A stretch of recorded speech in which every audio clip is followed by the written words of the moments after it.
espírita, que a paz do nosso Mestre Jesus possa permanecer conosco por sempre. Conforme nós compreendemos, o nosso Mestre Maior, Jesus Cristo, veio nos apresentar um código divino, um código universal, que é a máxima do amor, nos convidando a buscarmos amar a Deus sobre todas as coisas e ao próximo como a ti mesmo. Sendo esse convite magistral que ecoa nas nossas consciências, nos concitando a buscarmos caminhar em direção à luz, nos concitando a buscarmos ser o sal da terra, a luz do mundo. A nossa doutrina espírita, na condição do Consolador prometido, veio nos esclarecer aquelas linguagens figuradas apresentadas pelo Cristo, através das parábolas, através dos diálogos, de forma a nos relembrar da essência dos ensinamentos do nosso Mestre Celestial. E, nesse sentido, nós vamos encontrar no Livro dos Espíritos, na sua terceira parte, que trata das leis morais, lá no seu capítulo 11, os ensinamentos sobre a lei de justiça, amor e caridade, que representa como se fosse a base, o fundamento de todas as leis morais que são apresentadas nessa terceira parte do Livro dos Espíritos. E que, conforme nós percebemos, esta lei de justiça, de amor e de caridade, ela nos é apresentada de maneira integrada, como sendo instrumentos complementares que devem nortear a nossa vida. Porque a justiça, ela nos concita a todo tempo a buscarmos respeitar os direitos do semelhante, a buscarmos compreender que terminam os nossos direitos onde começam os direitos do próximo. Nos convida a compreender que nós devemos agir para com o outro da mesma forma que nós gostaríamos que o outro agisse para conosco. Mas essa lei ela não vem isolada, porque é a lei de justiça, amor e caridade. E o amor, ele abranda, ele suaviza a justiça. Porque conforme o Cristo nos ensinara, nós devemos buscar amar a todos, inclusive aqueles que não pensam como nós, inclusive aqueles que não têm os mesmos gostos, as mesmas predileções, as mesmas afinidades nossas, inclusive aos nossos inimigos. Percebendo que quando eventualmente nos sentirmos injustiçados, nos sentirmos incompreendidos, o convite é para que possamos buscar amar. Porque se devemos ser justos para com os outros, também devemos a todo momento buscarmos a amorosidade nas nossas relações. E a caridade, que é o amor colocado em ação, que é o amor colocado em prática, esse lema, da nossa doutrina espírita, que faz com que compreendamos fora da caridade, fora do exercício do bem, não há salvação. Do Livro dos Espíritos, nos é questionado como é que o nosso Mestre Maior, Jesus Cristo, como é que ele compreendia a expressão amor? Aquele famoso BIP, a benevolência, a indulgência e o perdão das ofensas. A benevolência, buscarmos ver um olhar de generosidade em nossas relações. Buscarmos o lado bom que existe nos companheiros, existe em nós próprios. Porque conforme nos alertara o Cristo, muitas vezes a gente identifica um cisco que se encontra no olho do nosso irmão e não identificamos o argueiro, a trave que se encontra em nós mesmos. Então, precisamos buscar educar os nossos sentimentos, o nosso olhar para com a vida, para nos sintonizarmos com o bem, com o amor. Buscarmos, portanto, a benevolência nas nossas relações. E buscarmos também a indulgência, no sentido de darmos menos importância aos defeitos, darmos menos importância às fraquezas, aos vícios, compreendendo que todos nós somos ainda espíritos imperfeitos, espíritos em um processo de aprendizagem, dando ainda os primeiros passos no campo da moralidade, no campo dos sentimentos, no campo dos deveres como um todo.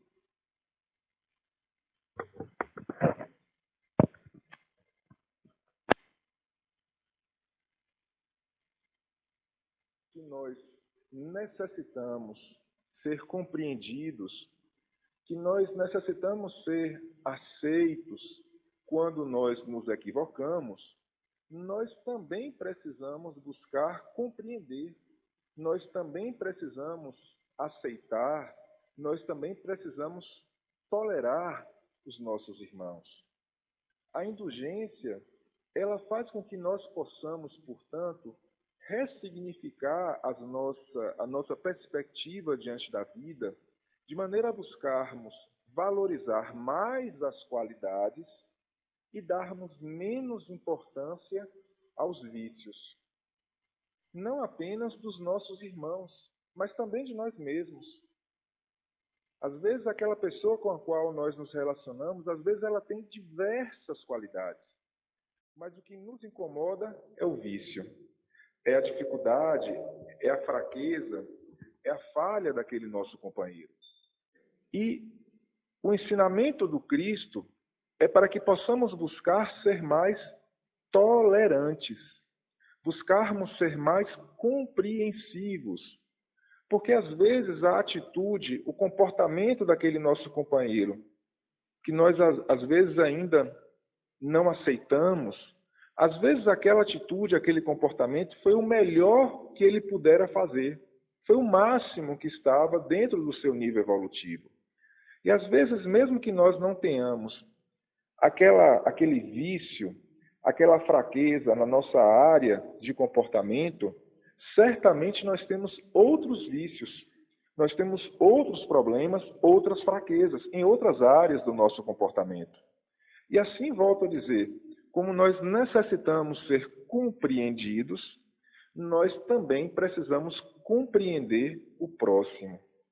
A indulgência, portanto, ela deve ressignificar o nosso olhar diante da vida.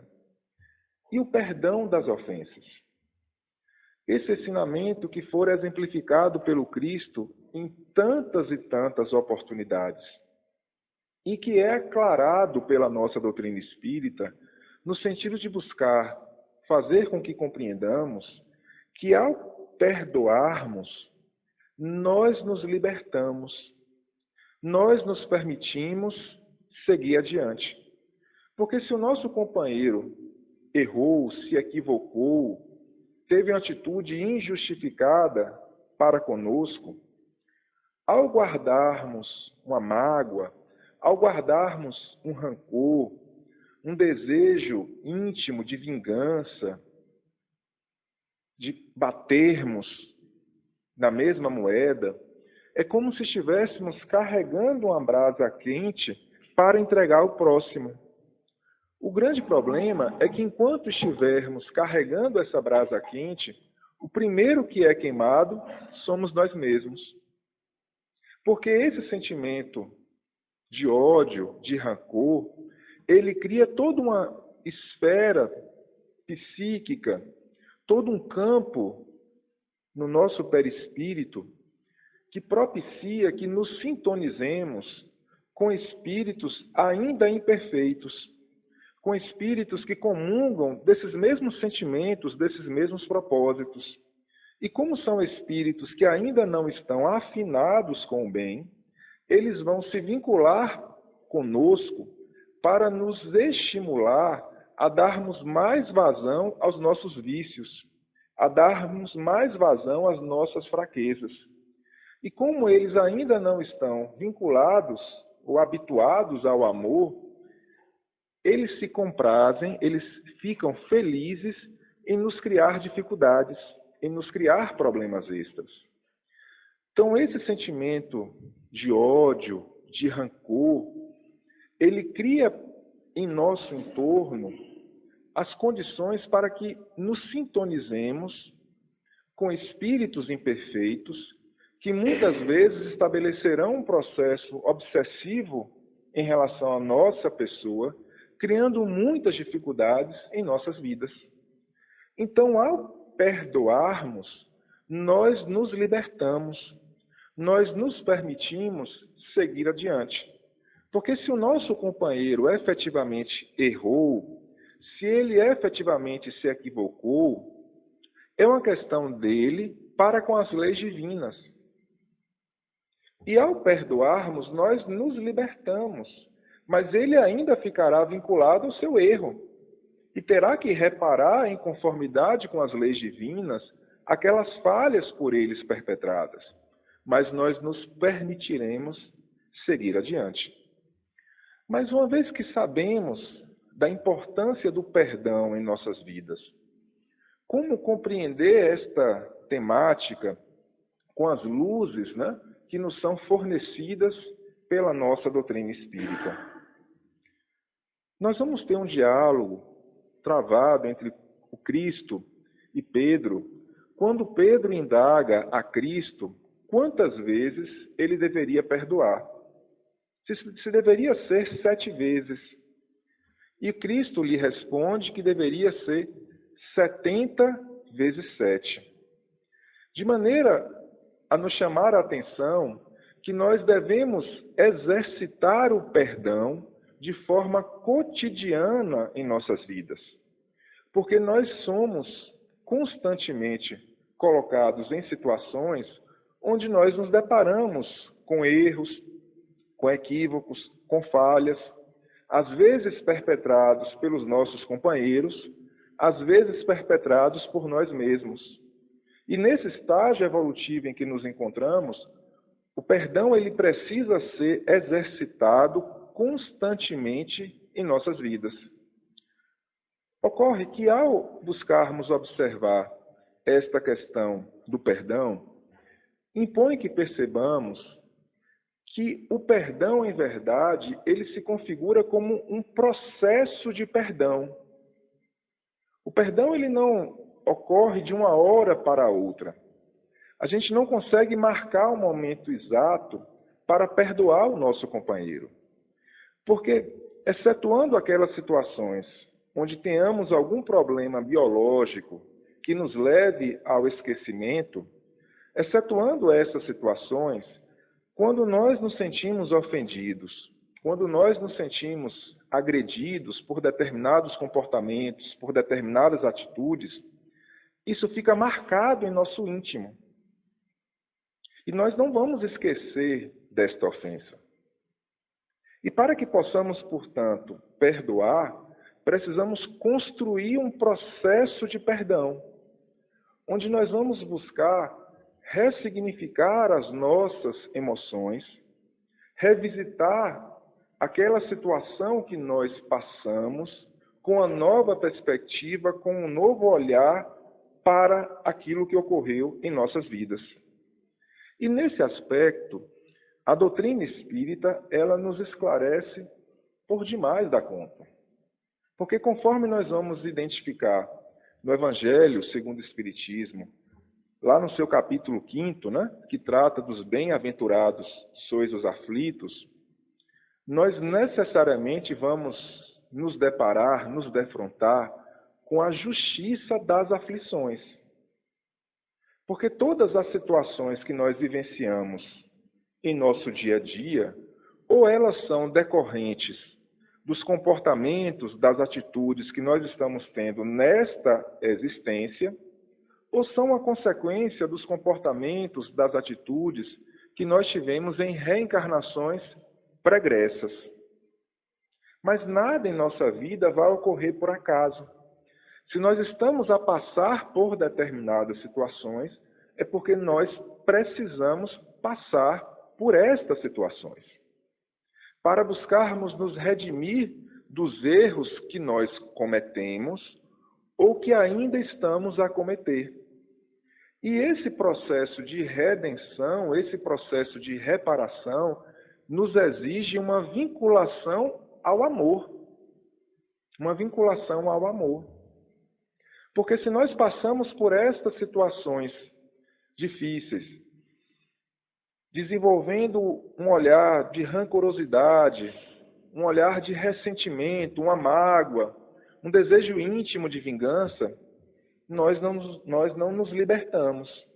Nós criamos, em verdade, muitas vezes, dificuldades extras em nossa vida.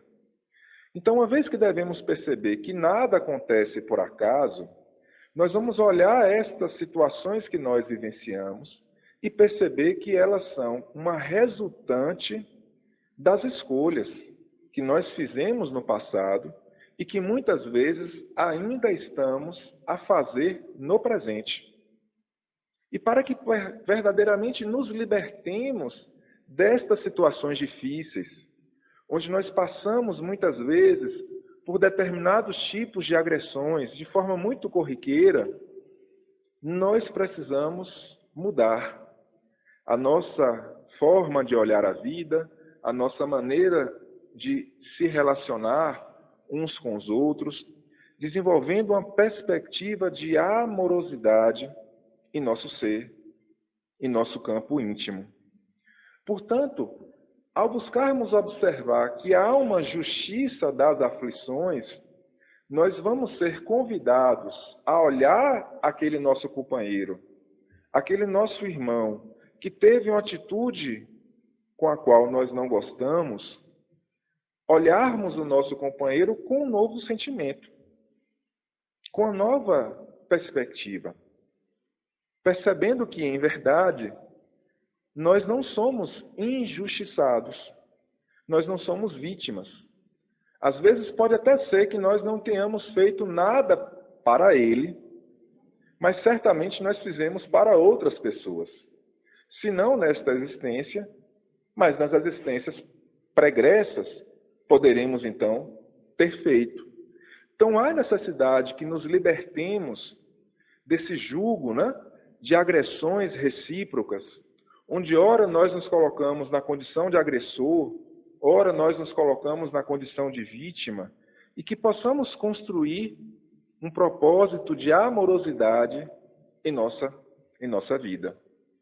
E nesse sentido, para que possamos construir esse processo de perdão, o Cristo, ele nos dera um ensinamento, nos demonstrando que nós deveríamos orar por aqueles que nos perseguem, pedir a proteção da espiritualidade amiga, pedir a proteção do nosso Pai Celestial, não apenas para nós mesmos, mas para aqueles que não gostam de nós, para aqueles que nos trataram mal, para aqueles que tiveram um determinado comportamento que nós não achamos correto. Orarmos por esses nossos companheiros, buscarmos falar bem desses nossos irmãos. E aí o falar bem desses nossos irmãos não deve passar por uma perspectiva de hipocrisia, mas deve passar por uma educação dos nossos sentimentos, para que nós possamos observar esse nosso companheiro e buscarmos identificar o que é que ele tem de qualidades. Quais são, ou qual é o seu lado luz? E que possamos verbalizar, externar essas qualidades do nosso companheiro e buscarmos fazer o bem para estes nossos irmãos. Ao buscarmos, então, esse exercício que o Cristo nos apresentara, nós vamos construindo um processo de perdão em nossas vidas, onde nós vamos ressignificando as nossas emoções. Então, nós não vamos esquecer o que ocorreu, mas nós vamos olhar aquilo que ocorreu em nossas vidas com uma nova perspectiva, já não nos achando mais injustiçados, já não nos achando mais vítimas da situação, e olhando aquilo que ocorreu sem um desconforto íntimo, sem um ressentimento, sem uma mágoa, sem nos trazer uma coisa ruim, porque através desse exercício do perdão, nós vamos nos libertar dessa carga deletéria e buscarmos nos sintonizar com o amor que é da nossa própria essência e que deve ser a tônica da nossa vida de maneira diuturna. E aí, nesse sentido, nós também devemos perceber que o perdão, ele é essencialmente unilateral. O perdão, ele é essencialmente unilateral. Se o nosso companheiro não quer aceitar o nosso perdão, é uma questão dele para com as leis divinas. Mas nós precisamos fazer a nossa parte, nos libertando, portanto, dessa carga deletéria de sentimentos atrelados ao ódio, ao rancor, ao ressentimento, à raiva. E o Cristo, ele nos alertara acerca da urgência do exercício do perdão, para que pudéssemos realizar o perdão enquanto ainda estivéssemos a caminho com o nosso companheiro. Na linguagem figurada do Cristo. Porque se assim não o fosse, o nosso companheiro poderia nos entregar ao juiz. O juiz nos entregar ao oficial de justiça. E o oficial de justiça nos colocar no cárcere, onde de lá nós somente sairíamos ao pagarmos o último ceitio, ao quitarmos, portanto, integralmente a nossa conta. Esse alerta do Cristo, ele é esclarecido pela nossa doutrina espírita, porque nós compreendemos que ao desencarnarmos, nós não mudamos a tônica dos nossos sentimentos. Então, se desencarnarmos nutrindo um ódio, um desejo de vingança, isso nos vinculará a esse campo psíquico. Isso nos vinculará a toda a carga negativa que é inerente a esses sentimentos. E se nós temos um companheiro com o qual nós temos uma relação mal resolvida, e ele desencarna sem que tenhamos construído ali um processo de perdão, muitas vezes ele passará na condição espiritual a ser o nosso obsessor, a ser aquele vigia inclemente dos nossos erros, dos nossos equívocos, nos estimulando o tempo todo para que possamos cair em tentação, para que possamos dar mais espaço em nossas vidas para os nossos erros, para os nossos equívocos. Então, nós precisamos buscar construir esse processo de perdão o mais rápido possível, enquanto estivermos na caminhada com o nosso companheiro. Vejamos que no livro Paulo e Estevão, já na sua parte final, nós vamos ter a exemplificação desse ensinamento, porque, conforme nos é demonstrado neste livro, Paulo tinha uma relação, muitas vezes, mal resolvida com Tiago, porque ele compreendia que Tiago, na igreja de Jerusalém, fazia muitas concessões aos judeus, aceitava muitas imposições dos judeus que ele não aceitava, que Paulo não compreendia como sendo correta, em conformidade com os ensinamentos do Cristo. E isso gerava um desconforto, um desassossego íntimo de Paulo em relação àqueles comportamentos, àquelas atitudes de Tiago. E já na fase mais derradeira, mais final da sua existência, depois de Paulo ter realizado aquelas inúmeras viagens, levando os ensinamentos do Cristo, de ter feito esforços tão incríveis para fazer sublimar a sua luz, para vivenciar o bem em toda a sua excelência, ele ainda tinha aquele desassossego, aquela relação mal resolvida com Tiago. E nas vésperas de realizar uma última viagem a Roma, ele recebe um comunicado, um chamado de Tiago, para que pudesse visitar a igreja de Jerusalém, porque ele precisava dialogar com Paulo. E Paulo, ao receber aquele chamado, inicialmente, ele mais uma vez entra em uma situação de desassossego íntimo.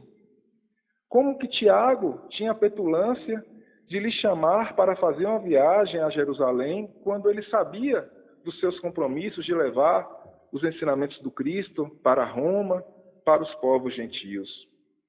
Mas Paulo, pela inspiração divina, vai buscar abrir de maneira aleatória, naquela noite, o Evangelho, e cai justamente nesta mensagem, nos convidando a buscarmos nos reconciliar com os adversários enquanto estivéssemos a caminho com Ele. E imbuído desses ensinamentos do Cristo, ele vai realizar então essa viagem a Jerusalém e vai finalmente buscar uma reconciliação com Tiago, onde naquele momento ali crucial, mais um momento crucial da existência de Paulo, ele compreende por que Tiago fazia tantas concessões aos judeus. Ele compreende que aquilo era necessário, porque senão a igreja de Jerusalém já teria sido fechada anteriormente. E ele percebe então que Tiago não fazia aquilo de maneira aleatória, mas que havia um propósito, havia uma razão de ser para que aquelas atitudes do apóstolo viessem sendo realizadas constantemente na igreja de Jerusalém. E ele se reconcilia então com Tiago, compreendendo por que Tiago havia tido aqueles comportamentos, aquelas atitudes. Se nós vamos ver esse exemplo de Paulo, e vejamos, não era o Paulo do início das suas atividades apostólicas, já era o Paulo ali nas etapas derradeiras da exemplificação dos ensinamentos do Cristo, ainda necessitando se reconciliar com os adversários. Se nós vamos ver isso em Paulo, que dirá em nós próprios? Muitas vezes, nós ainda guardamos esses ressentimentos, essas mágoas, essas relações mal resolvidas em nossas vidas. E muitas vezes, não é apenas com aquilo que nós chamamos propriamente de adversários, aquelas pessoas que claramente não gostam de nós. Muitas vezes não é necessariamente com esses nossos companheiros. Às vezes nós vamos ter essas relações mal resolvidas, onde nós nutrimos um ressentimento, uma mágoa, um desassossego íntimo, com pessoas muito próximas das nossas relações. Às vezes com os nossos familiares, com a nossa esposa, com o nosso marido, com os nossos filhos, com os nossos pais, onde nós vivenciamos as relações com aqueles nossos companheiros, mas ainda nós não aceitamos um determinado tipo de comportamento, um determinado tipo de atitude, onde a gente ainda não consegue perdoar propriamente aquele nosso irmão de jornada, aquelas atitudes que frequentemente ele tivera ou continua a ter para conosco. E nós necessitamos perdoar. Perdoar, perdoar, perdoar, para nos vincularmos ao amor. Buscando compreender que há uma necessidade de construirmos uma perspectiva de tolerância, uma perspectiva de compaixão nas nossas relações. Porque, volto a mencionar, às vezes aquela atitude, aquele comportamento do outro que ainda nos incomoda, às vezes é o máximo que ele podia fazer. E não cabe a nós julgarmos a quem quer que seja, porque conforme o Cristo nos dissera, da mesma forma que nós julgarmos, nós seremos julgados. Porque uma vez que nós percebemos, conforme nos esclarece a nossa doutrina espírita, que as leis divinas, elas encontram-se gravadas na nossa própria consciência, nós interpretamos, nós compreendemos as leis divinas diuturnamente em nossas vidas, através da maneira como nós enxergamos a nossa vida, através da maneira como nós enxergamos a nossa existência, nós materializamos as leis divinas para o nosso dia a dia. E todas as vezes que nós somos muito duros, muito inclementes para com os outros, muito intolerantes para com os outros, não é apenas para com os outros que nós somos intolerantes, é também para conosco, é também para cada um de nós. Daí porque o Cristo, nas bem-aventuranças, nos dissera que bem-aventurados sois os misericordiosos, porque obterão misericórdia. Bem-aventurados seremos nós quando formos misericordiosos, quando formos tolerantes, quando tivermos compaixão, quando tivermos indulgência, quando tivermos uma maior aceitação para com o outro. Porque da mesma forma que nós julgamos o outro, nós também somos julgados. Da mesma forma como a gente materializa as leis divinas para os outros, nós também materializamos as leis divinas para conosco.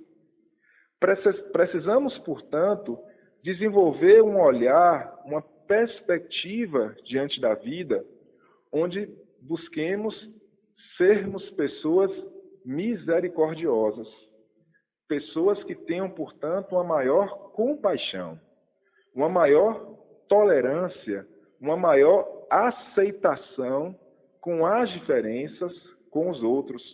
Percebendo, portanto, volto a dizer, que às vezes aquele comportamento, aquela atitude do outro que tanto nos incomoda, às vezes é o máximo que aquela pessoa consegue fazer.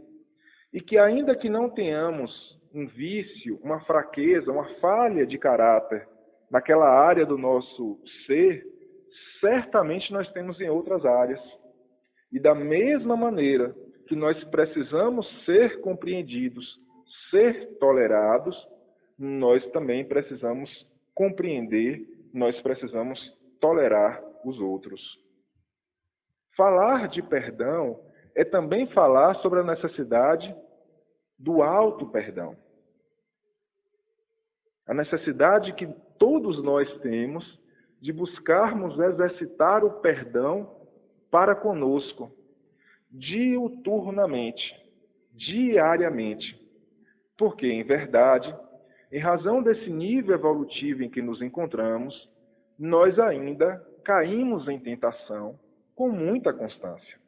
Nós ainda fraquejamos muitas e muitas vezes. E como se encontra na nossa consciência as leis divinas elas nos cobram a mudança. As leis divinas, elas nos cobram a renovação.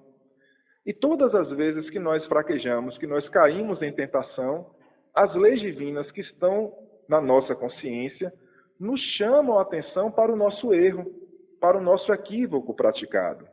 Daí porque, muitas vezes, quando estamos errando mais do que o habitual, nós entramos em um processo de desassossego, de desarmonia no campo íntimo, vivenciando aquelas situações de conflito. E em razão das situações de conflito, muitas vezes, nós desenvolvemos uma perspectiva, um olhar para com a vida, atrelado a um sentimento de culpa, onde nós nos auto-julgamos, nós nos autocondenamos e nós também queremos nos autopunir. E esse sentimento de culpa, ele nos aprisiona ao erro, ele nos aprisiona à falha, ao equívoco praticado. Quando, em verdade, o convite é para que possamos olhar para a frente.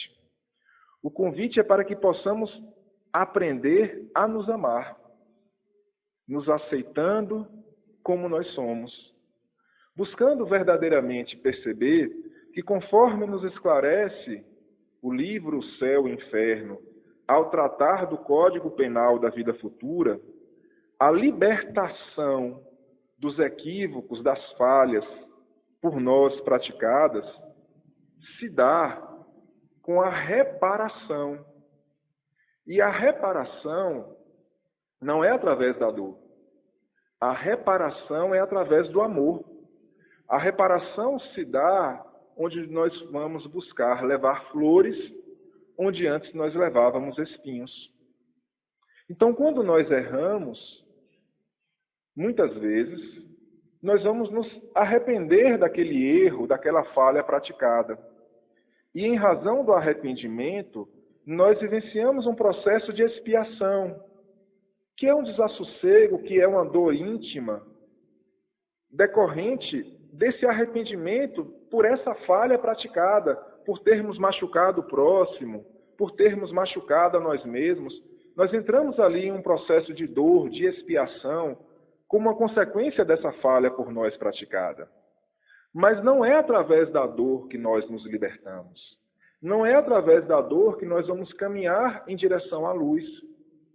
Em razão dessa situação de expiação, nós devemos nos permitir olhar para frente e ir para a etapa subsequente, que é a etapa da libertação, através da reparação, onde nós vamos mobilizar o nosso livre-arbítrio, nós vamos mobilizar a nossa vontade para buscarmos fazer o bem, para buscarmos fazer brilhar a nossa luz, para buscarmos ser o sal da terra, a luz do mundo. Porque será desta forma que nós vamos nos redimindo dos equívocos, das falhas praticadas. Mas para que possamos ir para essa etapa de libertação, nós precisamos nos perdoar. Porque se ficarmos vinculados apenas à expiação, onde nós vamos nos martirizando pelo erro praticado, pela falha cometida, isso nos gera um desassossego íntimo, isso nos gera uma dor no campo psíquico, isso nos imobiliza, isso não nos permite caminhar para a frente. Para que possamos caminhar para a frente, nós precisamos nos perdoar.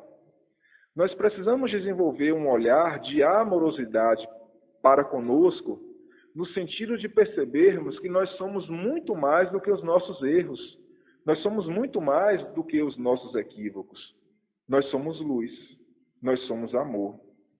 E aí, nesse sentido, o Evangelho do Cristo, ele é repleto de ensinamentos, onde o Cristo, muitas e muitas vezes, corrigia comportamentos, corrigia atitudes, corrigia vícios, mas ele amava incondicionalmente a todos nós, aos doentes, aos necessitados da alma, de forma a nos apresentar uma perspectiva de amorosidade como instrumento para a libertação das nossas chagas, como um instrumento para a libertação das nossas dores.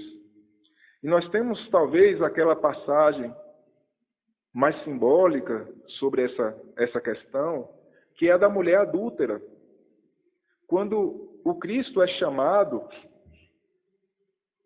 para colocar a sua posição diante de uma situação onde, em conformidade com os ensinamentos apresentados por Moisés, estava escrito que deveria ser apedrejada a mulher adúltera, e muitas vezes apedrejada até a morte. E aquelas pessoas que pegaram a mulher adúltera perguntam então para o Cristo o que deveria ser feito com aquela mulher. E o Cristo então começa a escrever na areia, de forma a demarcar as fraquezas, os vícios de cada um daqueles que estavam naquele momento para apedrejar a mulher adúltera. E nos é informado que os mais velhos são os primeiros a se retirarem, certamente por já terem errado mais. E os outros vão se retirando de forma subsequente, até que não há mais ninguém para condenar aquela mulher adúltera. E o Cristo, então, lhe afirma: cadê aqueles que lhe julgam? Se eles não te condenam, eu também não te condeno. Vá em paz e não tornes a pecar. Quando a gente observa esse ensinamento, nós observamos a nós mesmos, porque muitas vezes nós queremos apedrejar os nossos irmãos por conta dos vícios, das fraquezas que eles detêm, sem nos darmos contas dos vícios, das fraquezas que nós temos, sem percebermos que nós não somos dignos, então, de julgar a quem quer que seja, porque também temos os nossos vícios, porque também temos as nossas fraquezas. E quando conseguirmos esse estágio de sermos dignos de julgar, porque já estaremos vinculados ao bem, ao amor de maneira integral, certamente seguiremos o ensinamento do Cristo, porque o julgamento aí será de toda vinculado à amorosidade, à misericórdia, à compreensão, onde nós não vamos ser intolerantes, onde nós não vamos ser inclementes, mas nós vamos perceber muitas vezes as circunstâncias que levaram os nossos irmãos a fraquejarem, que levam a nós outros a fraquejarmos. Que possamos, portanto, buscar construir esse olhar de amorosidade para com a vida nas nossas relações, de maneira a buscarmos amar e amar aqueles com os quais nós nos relacionamos, e de maneira que possamos aprender também a nos amar e amar a todo momento, a todo instante. Porque será desta maneira que nós vamos dando os passos iniciais para nos libertarmos desses ciclos, né, de agressões constantes, desses ciclos onde nós ficamos vinculados o tempo todo ao erro, ao equívoco, e nós nos permitiremos, através do exercício do perdão, através do olhar de amorosidade, nos vincularmos à luz que é da nossa própria essência, nos lembrando que da mesma forma que nós julgamos, nós também seremos julgados. Nos lembrando daquela passagem derradeira, né? Quando Cristo estava para ser aprisionado e Pedro pega a faca para buscar açoitar um daqueles que queriam prender o Cristo. E o Cristo lhe diz: guarda-te essa faca, porque com quem a faca fere, com a faca será ferida. Da mesma forma como nós nos comportamos para com os outros, nós recebemos da vida os reflexos dos nossos comportamentos, das nossas atitudes. Se queremos a misericórdia divina, se queremos a compreensão, a compaixão, quando nós erramos, quando nós fraquejamos, precisamos desenvolver a misericórdia para com os nossos irmãos, para com os nossos companheiros. Para que através desse exercício que devemos realizar diuturnamente, quem sabe, em um futuro não tão distante, nós consigamos desenvolver uma perspectiva onde nós não seremos mais tão constantemente machucados, tão constantemente ofendidos, milindrados, porque nós teremos uma autoestima tão vinculada ao amor que nós não ficaremos mais a todo momento nos sentindo desconfortáveis, nos sentindo agredidos, nos sentindo machucados, porque a gente vai buscar compreender essas atitudes, esses comportamentos dos nossos companheiros, percebendo que são momentos de fraquezas, que às vezes são as dores daquele nosso irmão, mas que nós não devemos aceitar esse tipo de provocação, vamos assim dizer, e vamos buscar construir uma autoestima, um processo de amorosidade que nos blinde, que nos brinde nestas relações para não nos melindrarmos, para não nos ofendermos constantemente.